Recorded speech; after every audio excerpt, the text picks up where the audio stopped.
I'm not sure I deserve that, but I'm so delighted. Thank you so very much for coming to hear about the wonderful Petra today. And how many plan to go to Petra tomorrow?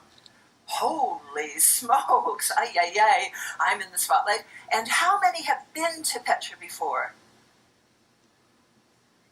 All right, look at the lower level now. Okay, so there's a lot that you all need. Now I know why you're here and that you haven't gone straight to lunch. Got it.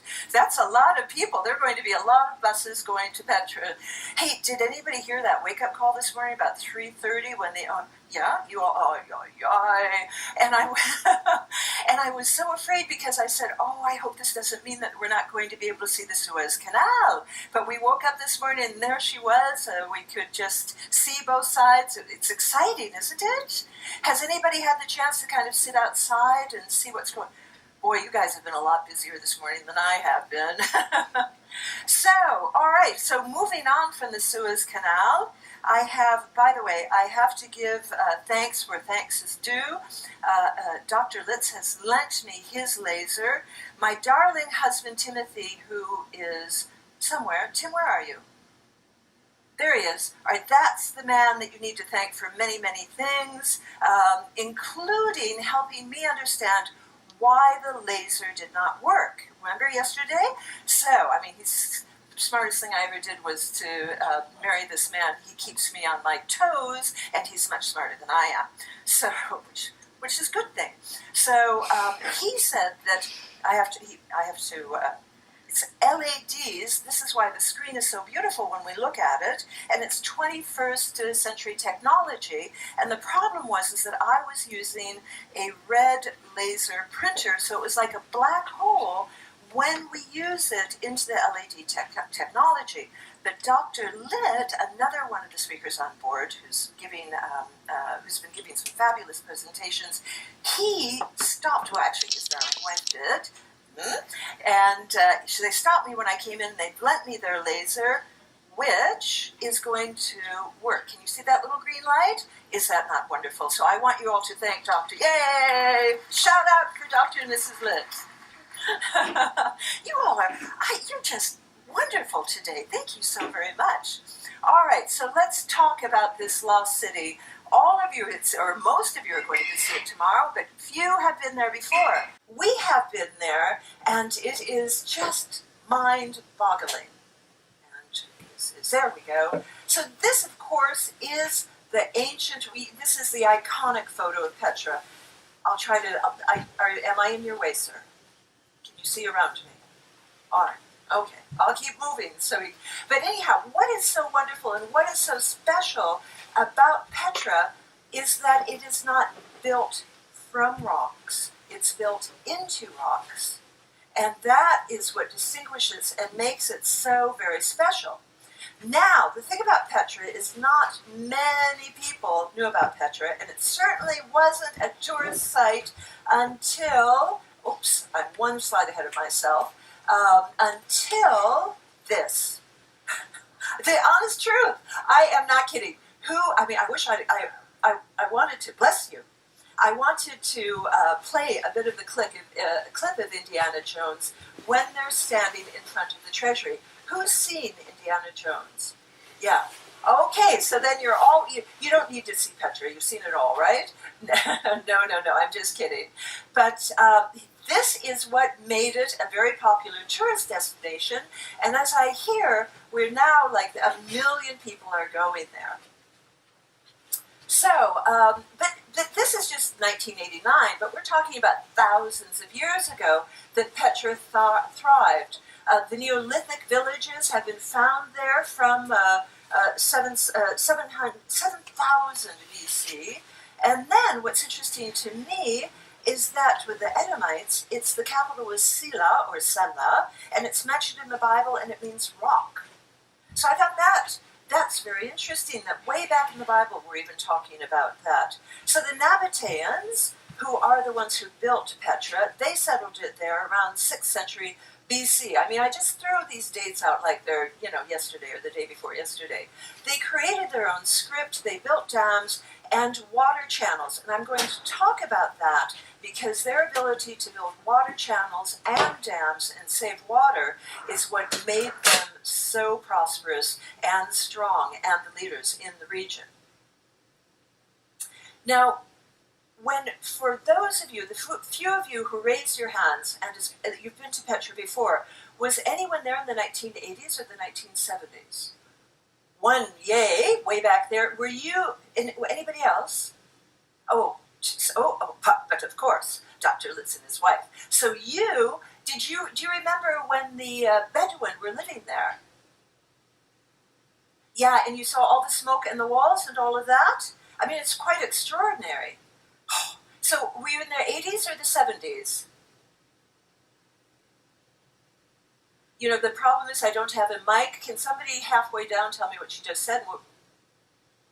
84. Thank you all. This is just, see, audience participation. This is what we need. Keeps you on your toes. Keeps me on my toes. And Dr. Litz, when were you there? So he was there in 1980, and probably again when they were doing the filming of, yes, Indiana Jones. Exactly. Thank you. Oh, I need your help this morning. Thank you. I haven't even had a cup of coffee this morning. One of those days. So yes, so this is what, when I was there as well, this is what it looked like. I mean, it's very rudimentary. I mean, they truly were and are Bedouins. So 2,000 years ago, they got this idea that they wanted to not make things from rocks, but carve into the rocks. And as my darling husband Timothy wanted me to make sure I pointed out to you from the very beginning, is that it's striations or striations. That's what makes the rocks of Petra so famous, and that gives it the beautiful colors, which, you know, Petra is the rose-colored stones, but you'll find it has more than rose, and it really is a uniquely special place to be. So, unfortunately, it was all destroyed in an earthquake. But 1812, you had a Swiss explorer who rediscovered it for the Westerners. Of course, the Arabs knew that it was there all the time. And it's very interesting that it became a UNESCO World Heritage Site in 1985. And, as I'll talk about a bit later, it's become one of the new 7 wonders of the world. But let me just talk to you about the situation that the Jordanian government had to deal with after this film was published, or was made, and all these tourists are starting to come in. It was really disruptive for the Bedou that were living there. So, you know, tribes, I think you understand it's a very important framework, and to maintain peace in your country, you have to maintain good relationships with all with the tribes on the ground. So, to their credit, the Jordanian government said, all right, what am I going to do? What are we going to do in order to lure these Bedouins out of their house, out of their stone dwellings where they've been for hundreds of years? What can we possibly do to lure them out, right?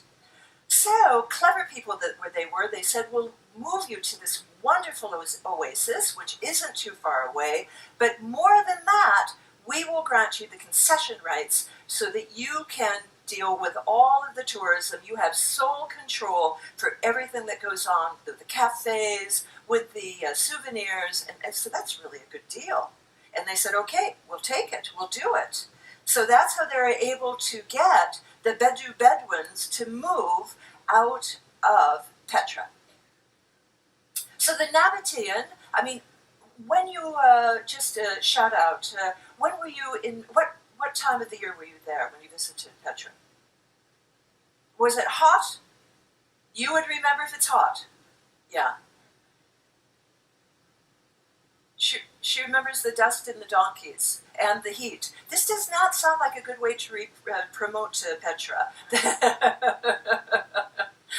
Oh gosh. But okay, you know, we're in the desert, so of course we're going to have dust. And we're going to talk about, my Timothy said that I need to talk to you about the alternative of maybe walking is to ride a donkey. And he said, what a great story you'd have when you come home if you ride a donkey through Petra. So because they had this monopoly on this desert trade route. They and what's interesting, I think, is that they had a winter home, which was in Petra, and then they had their summer home, which was in Midan al-Salah in Saudi Arabia.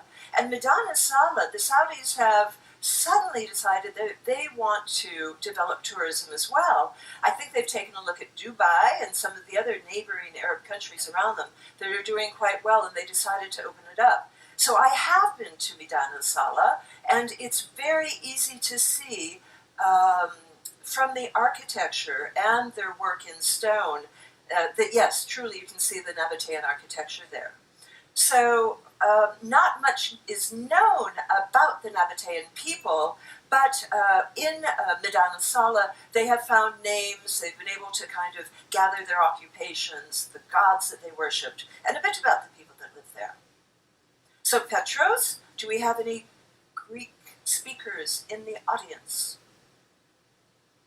Not that I can see. Oh, well, thank you. Oh, I'm sorry, I didn't do it on purpose. So, Petros, is that the best way to pronounce it in Greek? Petra. See, that's why I needed you to be here and this close as well. Nabatean's winter home, as I had mentioned, was in Saudi Arabia. And what's interesting is that they had plopped themselves down right where the Spice Road was. So everything that was coming east, everything that was going west was in their proximity. And they were able to get taxes about this and therefore make lots of money.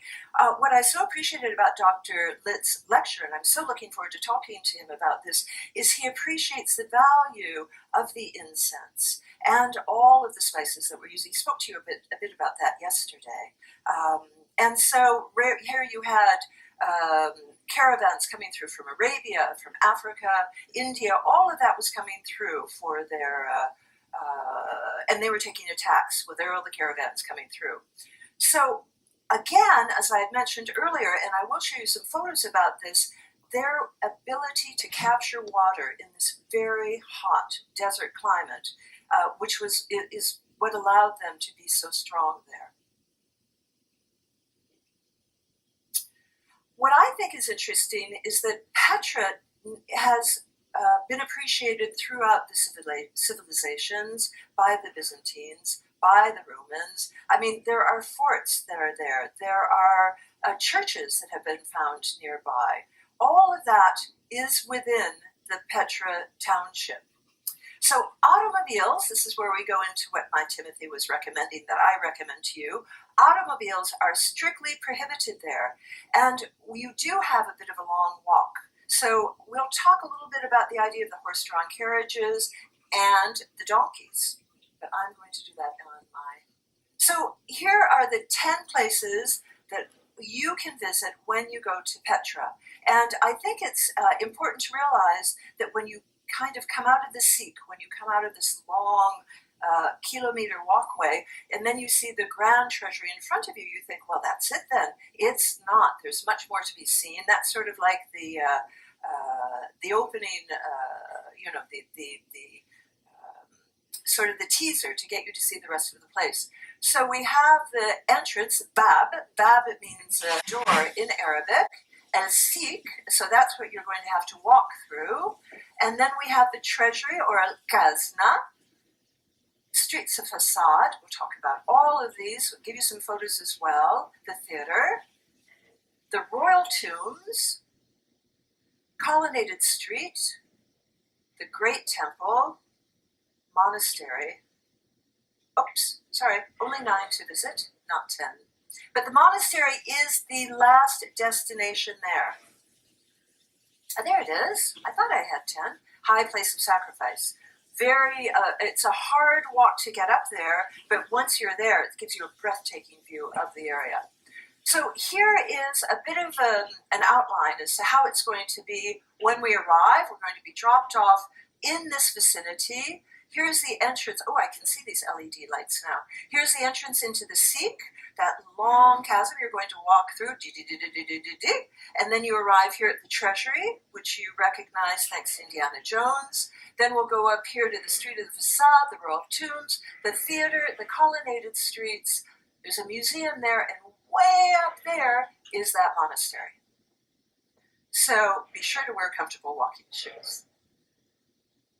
So here's our first, which we told something that I would like to advise you about. We're going at a time where the temperature is very comfortable, hopefully, and the sun is going to be out. If you hear a guide, or if you hear someone saying that you need to get on high ground, the waters come down. I mean, it's been raining a lot, and the waters come down the gorges, and they can be quite strong. So be sure to listen to anything that the guides or anyone else is telling you. So I see people are leaving for lunch, and I don't blame them. I'm going to wrap this up here. I'll take some questions afterwards.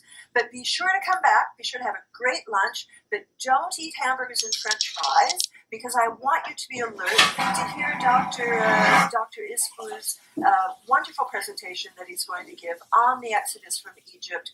Is it truth or is it legend? And one last photo I have for you here is to show you again the Petra logs. This is what you are going to be seeing tomorrow when you venture out. I look forward to talking to you in a couple of days. Have a wonderful, safe trip to Petra. And I don't know if we still can see a bit of the Sinai or not, but I hope you get to dine overlooking the Suez Canal while you have your lunch. Thank you so very much. Thank you.